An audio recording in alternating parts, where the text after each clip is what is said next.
इस वीडियो को स्किप करने की गलती मत करना, क्योंकि आने वाले कुछ मिनटों में शायद आप वो रियलिटी समझने वाले हो जो आने वाले समय में करोड़ों परिवारों की जिंदगी बदल सकती है।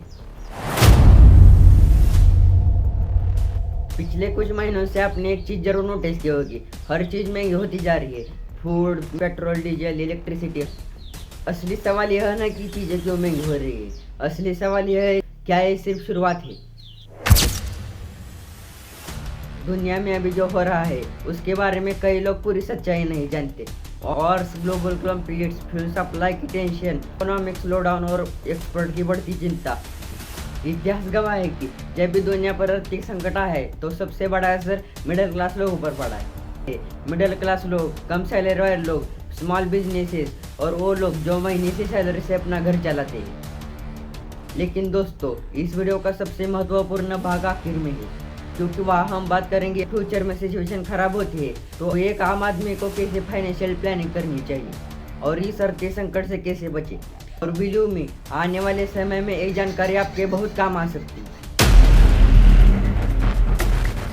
नमस्कार दोस्तों, आप देख रहे हैं शिवराज इनसाइट्स। लेकिन दोस्तों, सबसे बड़ा सवाल अभी भी वही है, लाखों लोग भविष्य को खतरे में देख रहे हैं। क्या ये सिर्फ टेम्पररी महंगाई है या इसके पीछे कोई इकोनॉमिक रियलिटी छुपी है? क्योंकि इतिहास बताता है कि इकोनॉमिक क्राइसिस अचानक नहीं आते और शायद अभी दुनिया उसी दौर से गुजर रही है। पिछले कुछ सालों से दुनिया कई बड़े संकटों से गुजर रही है। पहले पैंडेमिक, फिर और फिर सप्लाई चेन प्रॉब्लम और अब फ्यूल क्राइसिस और इकोनॉमिक प्रेशर। दुनिया के कई देशों में इन्फ्लेशन बढ़ चुके हैं। लेकिन अब सवाल यह है कि इन्फ्लेशन का मतलब क्या है। चीज़ें लगातार महंगी होती जाती है और लोगों का इनकम स्पीड से नहीं होता तो उसे कहते हैं हाई इन्फ्लेशन। अब सोचिए, जब पेट्रोल महंगा होगा तो ट्रक ट्रांसपोर्ट का खर्चा बढ़ेगा। जब ट्रांसपोर्ट महंगा होगा तो राशन, दूध, सब्जियां सभी के दाम बढ़ेंगे और यही सब इकोनॉमिक पर प्रभाव करता है। अब आप सोच रहे होंगे कि इंडिया पर इसका कितना असर पड़ सकता है। तो दोस्तों, दुनिया में इंडिया सबसे बड़ा फ्यूल इंपोर्ट करने वाला देश है। तो जब जब फ्यूल महंगा आने लगा तो सभी चीज़ें महंगी होगी और इसका असर इकोनॉमिक पर पड़ेगा और तभी शुरू होती है महंगाई। आज सबसे ज़्यादा प्रेशर किन लोगों पर है? मिडिल क्लास लोग, क्योंकि उनका इनकम लिमिटेड है। एक्सपेंस की चीज़ें बहुत ज़्यादा महंगी हो चुकी है। ये EMI, रेंट, स्कूल और ब्रेक होने का डर, यही चीज़ें उनको अंदर से तोड़ दी। आज भी कई मिडिल क्लास लोग लोन और क्रेडिट कार्ड पर निर्भर है। लेकिन यही चीज़ें इकोनॉमिक क्राइसिस के दौरान यही चीज़ें सबसे खतरा बन सकती है। लेकिन सबसे बड़ी खतरनाक चीज़ क्या है? पैनिक, डर फैलाने वाली news, fake news. Social media पर जो लोग गलत अफवाहें फैला रहे हैं उससे मिडिल क्लास लोग अंदर से टूटने लगते हैं। लेकिन मिडिल क्लास लोग इसे सोचकर ट्रेस ले चुके हैं। दोस्तों, पैनिक कभी नहीं। इकोनॉमिक क्राइसिस सिर्फ पैसों का संकट नहीं है, वो धीरे धीरे लोगों में स्ट्रेस पैदा करता है और इससे लोग पैनिक होकर गलत डिसीजन लेते हैं। हर क्राइसिस में दो तरह के लोग होते हैं, पहले वो पैनिक होते हैं और दूसरे पहले ही प्रिपरेशन करते हैं।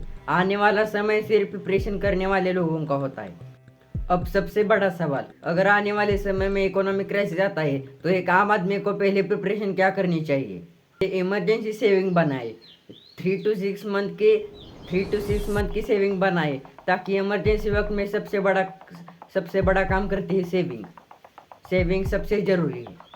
लोन्स और EMI कम करो, जैसे डेबिट कार्ड, क्रेडिट कार्ड और EMI जैसे अननेसेसरी लोन्स को कम करो, क्योंकि यह इकोनॉमिक क्राइसिस में सबसे बड़े खतरे बन सकते हैं।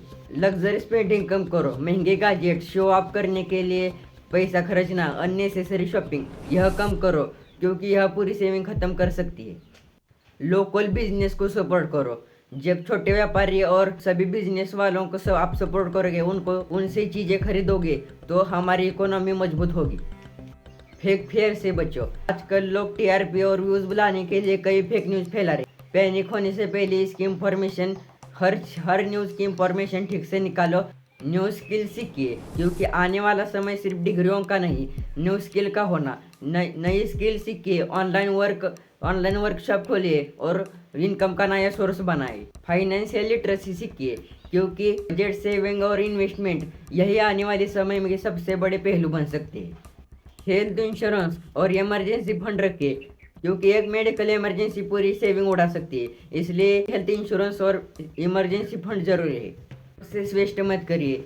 फ्यूल, पेट्रोल, डीजल, इलेक्ट्रिसिटी जरूरत के हिसाब से यूज़ करो, इसे वेस्ट मत करो। का यूज सिर्फ सेविंग नहीं, बल्कि देश का विकास को मदद होगी।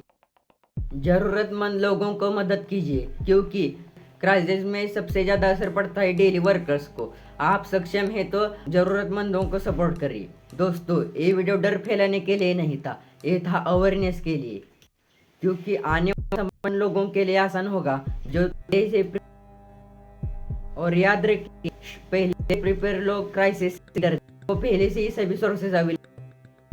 इंडिया ने आज तक बहुत से बड़े संकट देखे, लेकिन हर बार उसका सामना करता है। इसलिए डरिए मत। अगर आपको भी लगता है कि यह रियलिटी हर इंडियन तक पहुंचे, तो इस वीडियो को ज़्यादा से ज़्यादा शेयर करें।